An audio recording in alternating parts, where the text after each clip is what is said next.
महाराष्ट्र शासनाने सुरू केलेल्या मिशन ट्रॅफिक 2.0चा मुख्य उद्देश काय आहे? योग्य उत्तर आहे AI आधारित स्मार्ट वाहतूक नियंत्रण. आधुनिक तंत्रज्ञानाचा वापर करून वाहतुकीचा ताण कमी करणे आणि पोलिसांवरील भार हलका करणे हा या मिशनचा मुख्य हेतू आहे. महाराष्ट्र पोलिसांनी सुरू केलेल्या सायबर शील्ड 3.0 या उपक्रमाचे क्षेत्र कोणते आहे? योग्य उत्तर आहे सायबर गुन्हे तपास मजबूतीकरण. वाढत्या ऑनलाईन फसवणुकीच्या घटना रोखण्यासाठी आणि तपासाची गती वाढवण्यासाठी हा उपक्रम राबवला जात आहे. 2025च्या अहवालानुसार महाराष्ट्रातील कोणत्या जिल्ह्याला बेस्ट टुरिझम ग्रोथ डिस्ट्रिक्ट म्हणून गौरवण्यात आले आहे? योग्य उत्तर आहे सिंधुदुर्ग.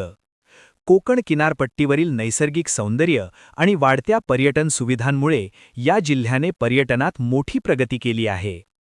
महाराष्ट्र शासनाच्या लोककल्याण हेल्थ कार्ड योजनेचा मुख्य फायदा काय आहे? योग्य उत्तर आहे मोफत विमा संरक्षण.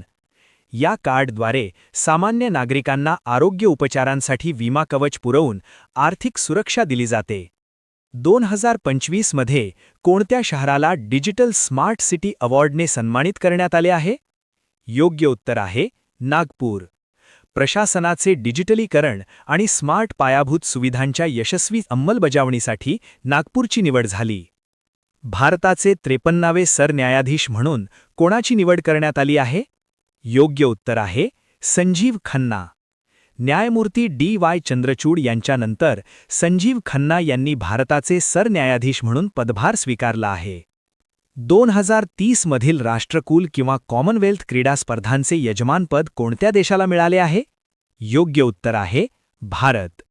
2030च्या राष्ट्रकुल स्पर्धांच्या आयोजनाची जबाबदारी भारताला मिळाली असून यामुळे क्रीडा क्षेत्रात भारताचे महत्त्व अधिक वाढले आहे. गुरु तेग बहादूर यांचे 350वे शताब्दी वर्ष कोणत्या दिवशी साजरे केले गेले? योग्य उत्तर आहे 25 नोव्हेंबर. 25 नोव्हेंबर रोजी गुरु तेग बहादूर यांच्या बलिदानाचा आणि कार्याचा सन्मान करण्यासाठी हे शताब्दी वर्ष पाळले गेले. आंतरराष्ट्रीय कृषीशास्त्र काँग्रेस 2025 कोणत्या शहरात आयोजित करण्यात आली होती?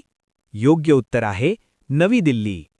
शेतीविषयक नवीन तंत्रज्ञान आणि संशोधनावर चर्चा करण्यासाठी ही परिषद देशाच्या राजधानीत भरली होती. अशाच महत्त्वाच्या चालू घडामोडी आणि GK प्रश्नांसाठी चॅनलला सबस्क्राईब करा आणि व्हिडिओला लाईक करायला विसरू नका. Thank you.